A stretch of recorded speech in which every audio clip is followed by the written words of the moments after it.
60 రోజుల్లోనే ఇంగ్లీష్ నేర్చుకునే అద్భుత అవకాశం మీకోసం ఇప్పుడే స్పోకెన్ ఇంగ్లీష్ క్లాస్ లో జాయిన్ అవ్వండి. నమస్తే రమ్మగారు. నమస్తే జయ. మంచి చందమామ కథ చెప్తారండి?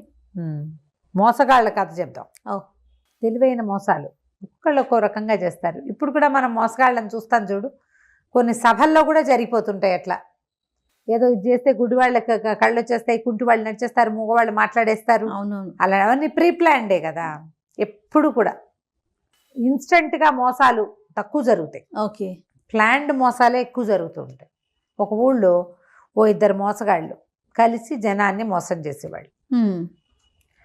ఈ ఊళ్ళో జనాల్ని కొంతమందిని స్టూపిడ్స్ని చేసి సంపాదించుకున్నాక ఇంకో ఊరు తరలి పోయేవాళ్ళు, అక్కడేదో చేసేవాళ్ళు. అయితే ఏమైంది, వీళ్ళు ఈ ఊరు నుంచి వెళ్ళి ఇంకో ఊరు వెళ్తుంటే ఆ ఊళ్ళోకి ప్రవేశిస్తూ ఉండగానే ఆ ఊరి మొగదల్లోనే ఉన్న ఒక ఆయన, ఈ సవీధరుగులో కూర్చున్న ఒక ఆయన ఎప్పుడో వీళ్ళ చేతిలో మోసపోయినవాడు. ఆయన అరిచర్చి కేకలు పెట్టాడు. వీళ్ళిద్దరు మోసగాళ్ళు ఇట్లా చేశారు అట్లా చేశారు అని అరిచి గొడవ చేసేసాడు. జనం చేరిపోయేసరికల్లా ఈ అబ్బాయి ఇద్దరు, ఈ మోసగాళ్ళు ఇద్దరు చేరో పక్కకి పారిపోయారు. అసలు ఆగల. అయితే వీళ్ళు జనరల్గా సన్యాసి వేషాలు వేసుకునేవాడు. వీళ్ళలో ఒకడు గురువు వేషం వేసుకునేవాడు ఒకడున్నాడు. వాడు ఇక్కడి నుంచి తప్పించుకుని ఎటా ఆగోట చావు తప్పి కన్ను లొట్టపోయినట్టు అయ్యి వేరే ఏదో పల్లెటూరులోకి, ఒక సుమారైన పట్టణం టౌన్ లాంటిది, పూర్తి పల్లెటూరు కాదు, కొంచెం బాగా 50-100 ఇళ్ళు ఉన్నాయి, అందులోకి ప్రవేశించాడు. ఈ అలా కథాకాలం నాడు చిన్న చిన్న ఊళ్ళే ఎక్కువగా ఉన్నాయి. ఓకే. నగరాలకు వెళ్ళేంత ట్రాన్స్పోర్టేషన్ అవి అప్పుడు ఉండేది కాదు. మామూలు వాళ్ళంతా కాలినడకని వెళ్ళవలసిందే. అయితే వెళ్ళి ఒక ఊళ్ళో అరుగు మీద కూర్చున్నాడు. ఆడేమి తిండి గడిచే మార్గం కనిపించట్లా. అట్లా కూర్చుని ఉండేసరికి అలా పొద్దునే ఒక ఆయన చూశాడు. ఎవరో సన్యాసి కూర్చున్నాడు అనుకున్నాడు. మంచినీళ్ళు తెచ్చుకుంటూ చూశాడు. మళ్ళీ నిటాగే చిదానందమూర్తిగా కనపడుతున్నాడు. మధ్యాహ్నం గొడ్లిప్పడానికి 9 గంటల వేళ, ఇది పొద్దున్నే 9ంటికి గొడ్లు నిప్పినప్పుడు చూశాడు. గొడ్లను చెరువుకు తీసుకెళ్తుంటే అటాగే కూర్చున్నాడు. తోలుకెళ్ళి 12 గంటలకి ఇంటికి వెళ్తుంటే కనపడ్డాడు. 4 వేళలా చూసేసరికల్లా ఎప్పటి నుంచో చూస్తున్న ఫీలింగ్ వస్తుంది కదా, సహజం అదే.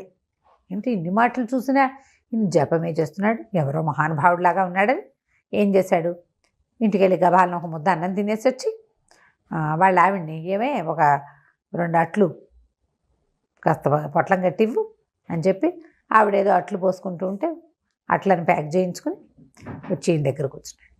అయ్యగారు, తమరెవరండి, పొద్దునుంచి చూస్తున్నాం ఇక్కడే కూర్చుని ఉన్నారు, అట్లు భోంచేస్తారా అని భోజనం చేయించాడు.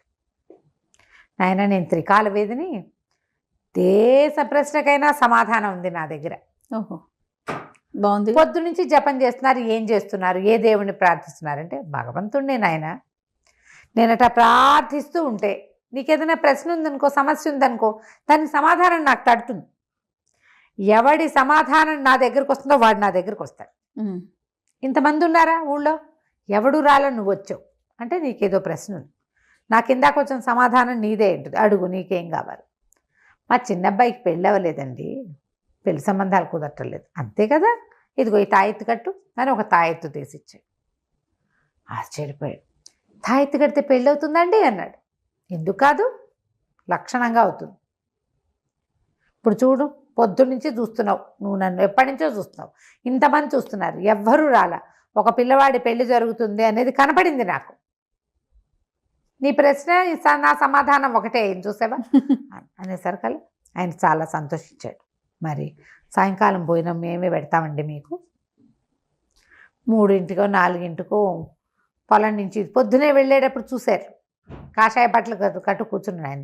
4 గంటల వేళ పొలం నుంచి తిరిగి వస్తారా, ఎవరు వచ్చారా సన్యాసి, ఇదేమిటి మనకి అక్కడ ఆయన ఫలానా వరహాలు సెట్టో ఏదో ఆయన ఇక్కడే కూర్చుని ఉన్నాడు, ఈయన దగ్గర కూర్చున్నాడు, ఏమిటి అని, ఎవరండి ఈయన అని ఈయన అడిగేసరికి మహానుభావుడు, తెగ తపస్సు చేస్తాడు, మా చిన్నబ్బాయికి పెళ్ళి అవుతుందని అభయం ఇచ్చాడు, తాయెత్తు కూడా ఇచ్చాడు అన్నాడు. అనగానే అబ్బో తాయెత్తు ఇచ్చాడండి, మా అమ్మాయికి పిల్లలు లేరు కదండి అన్నాడు. కావాలంటే తీసుకో తాయెత్తు, తాయెత్తుకి ఏమన్నా ఇవ్వాలండి అన్నాడు. ఏమో నేనేమి ఇవ్వాలా, అట్లు పెట్టా, రాత్రి భోజనానికి మా ఇంటికి రమ్మన్నా, డబ్బులు ఇస్తే ఇవ్వచ్చు, బాగుండదు కదా, తాయెత్తుకి డబ్బులు ఇవ్వండి అని అడగట్లేదు ఆయన, మన ఇష్టం అనేసరికల్లా అయ్యో అదేం మాట అండి, ఆయన ఆ ఊరు ఈ ఊరు తిరుగుతాడు, పాపం తినాలి కదండి, తపస్సు చేసుకోవడానికి ఓపిక కావద్దు అని 4 వరహాలు ఇచ్చి మా అమ్మాయికి పిల్లలు కలగలేదండి. ఓహో, ఈ ఊళ్ళో సంతాన లక్ష్మి కనపడింది, అదేనా ఈ అమ్మాయికే పిల్లలు పుడతారని ఇంకో తాయెత్తు ఇచ్చాడు. అక్కడి నుంచి టకా టకా టకా చేరిపోయారు జనం.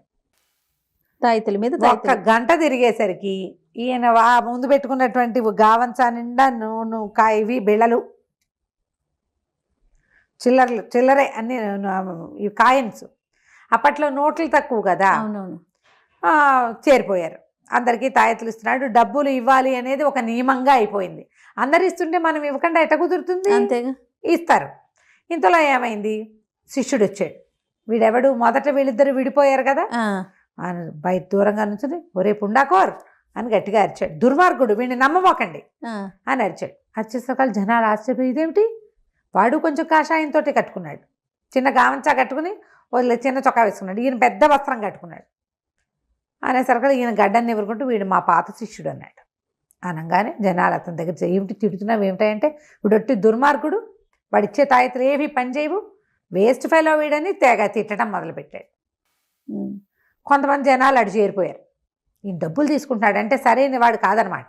ఓకే, వీళ్ళకి మొదట తాము డబ్బు ఇచ్చి తాయెత్తులు తీసుకోవడం జాయిస్ బాగానే ఉంది, కానీ ఇతను సరైన వాడు కాదని ఇంకొకటి చెప్పేసరికల్లా వీళ్ళకి ఏమనిపించింది, డబ్బులు తీసుకుంటున్నాడంటే కాదన్నమాట. మరి ఈయన గొప్ప సేవకుడైతే సేవ చేయాలి కదా, గొప్ప సన్యాసి అయితే డబ్బులు తీసుకోకూడదు కదా, ఎందుకు తీసుకుంటున్నాడు డబ్బులు? కానీ ఆయన అడగలేదు, తాము ఇచ్చాము అన్నమాట గుర్తులేదు. ఆయనే అడగల, నువ్వే వెళ్ళావు, మనమే వెళ్ళాము, ఈయన దగ్గరికి ఎవరిని పిలవలా అతను. ఓకే, ఆ మాట తట్టదు, ప్రజలకు ఎవ్వరికీ అది తట్టదు. అవును, నేనేం నిన్ను పిలవలా, నువ్వే వచ్చావు నా దగ్గరికి, నేను ఎలా ఉండాలో నువ్వెందుకు చెప్తావు? చెప్పకూడదు కదా. అసలు ఆలోచించారు ప్రజలు. అక్కడి నుంచి గందరగోళంగా వీళ్ళు వాళ్ళు బాహాబాహి పొట్టాడుకోవడం, తిట్టుకోవడం మొదలుపెట్టారు. కొంతమంది నాబోటి వాళ్ళు ఉన్నారు కదా, ఆయన అడిగాడు, ఏంటయ్యా నిన్ను డబ్బులు ఇచ్చావు, తీసుకున్నావు, ప్రయత్నం చేస్తే తెలుస్తుంది వీడెవడో అని కొంతమంది. ఆయన పొద్దు నుంచి కూర్చున్నాడు, ఆయన ఎవరి దగ్గర ఏమీ అడగలేదని కొంతమంది. ఆ సన్యాసాలకి డబ్బులు ఎందుకండి, సన్యాసవాడికి డబ్బు ఎందుకండి, వాడికి ఏమైనా పిల్ల పాప ఇల్లా వాకిలా ఒడ్డు గోదా ఏముంటాయి అని ఇంకొంతమంది. అక్కడి నుంచి ఈయన లేచి నిలబడ్డాడు గురువుగారు.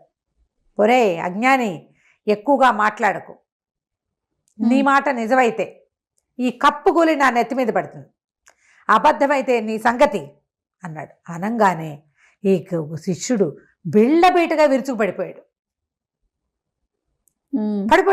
పడిపోక జనాలు చచ్చిపోయాడు ఇంకేముందని పరిగెడితే వాడు ఇట్లా సోయి లేకుండా పడున్నాడు.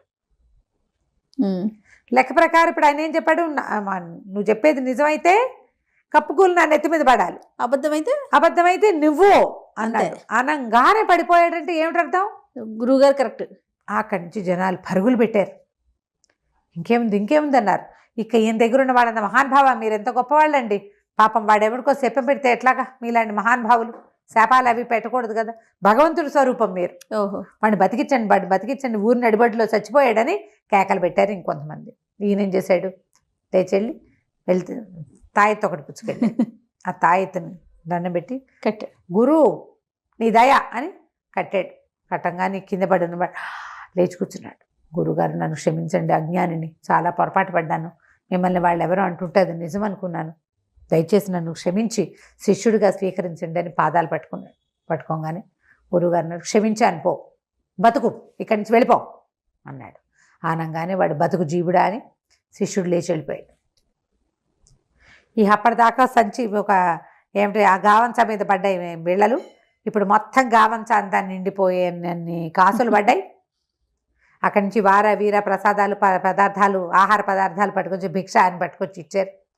బాగా చీకటి పడ్డాక ఈయన, నాయన మళ్ళీ అవకాశం ఉంటే భగవంతుడు కనుక మీ ఊరు వైపు దారి చూపిస్తే తప్పకుండా వస్తా, తాయెత్తులు అవి కట్టుకుని ధైర్యంగా సంతోషంగా ఉండండి, మీకు పిల్లలు కలుగుతారు, పాపలు కలుగుతారు, మీ పొలాల్లో పంటలు పండుతాయి, మీ పిల్లలకు పెళ్ళిళ్ళు అవుతాయి, మీ గొడ్డు గోదా అంతా అభివృద్ధి ఉంటుంది, ఊరు సుభిక్షంగా ఉంటుందని అందరినీ పేరు పేరున దీవించి రాత్రి బాగా ఎక్కాక, రాత్రిపూట ఊళ్ళల్లో నిద్ర చేయకూడదు నాయన, నాబోటి సన్యాసులు ఊళ్ళలో పడుకోకూడదు, అడవిలో పడుకోవాలి నేనని వెళ్ళిపోయాడు. వీళ్ళంతా శివోహం అనుకుని దండాలు పెట్టుకున్నారు. ఎవరిళ్ళకి వాళ్ళు వెళ్ళారు ఎంతో సంతోషంగా. ఇవాళ ఎలాంటి మహత్తుని మనం కంటితో చూసాం అనుకున్నారు. ఈయన ఊరు దాటి వెళ్ళాక శిష్యుడు వెయిట్ చేస్తున్నాడు. ఈ సంపాదించిన డబ్బులో చెరసగం చక్కగా పంచుకుని ఆ తెచ్చిన ఆహార పదార్థాలు పంచుకు తిని హాయిగా అడవిలో గావంచాలు పరుచుకు పడుకుని తెల్లవారాక ఏ ఊళ్ళో పిచ్చి వెధవలు ఎక్కువ ఉన్నారో ఎంక్వైరీ చేసుకుని ఆ ఊరు వెళ్దాన్రా అని చెప్పి చెప్పుకున్నారనమాట. తర్వాత ఇక దాని వాళ్ళు మళ్ళీ ఊరు బయలుదేరారు. కథ కంచికి మనం ఇంటికి. ఎక్కడో శాస్త్ర జరుగుతుంది, అది ఎప్పటికో శాస్త్ర జరిగినా అక్కడికి మూసేస్తారు బిచానా. అంతే, మళ్ళీ కొత్త ప్లేస్ లో ఈ మోసాలు చేసి సంపాదించే వాళ్ళందరూ అంతే. జనాల పిచ్చితనాలని ఎట్లా కావాలంటే అట్లా క్యాష్ చేసుకుంటారు. మనం చిన్న చిన్న ఇలా పిచ్చి మోసాల నుంచి పెద్ద పెద్ద వ్యాపార సంస్థల వరకు అంతే రమ్మగారు. ప్రతిదీ జనాల వెర్రితనం మీదే, వాళ్ళ అమాయకత్వం మీదే, వాళ్ళ తెలివి తక్కువ ఉమ్మతనం మీదే పెద్ద పెద్ద కోటాను కోట్ల రూపాయల వ్యాపారాలు కూడా నడుస్తూ ఉంటాయి. అంతే. కథ కంచికి మనం ఇంటికి. నమస్తే రమ్మగారు. నమస్తే.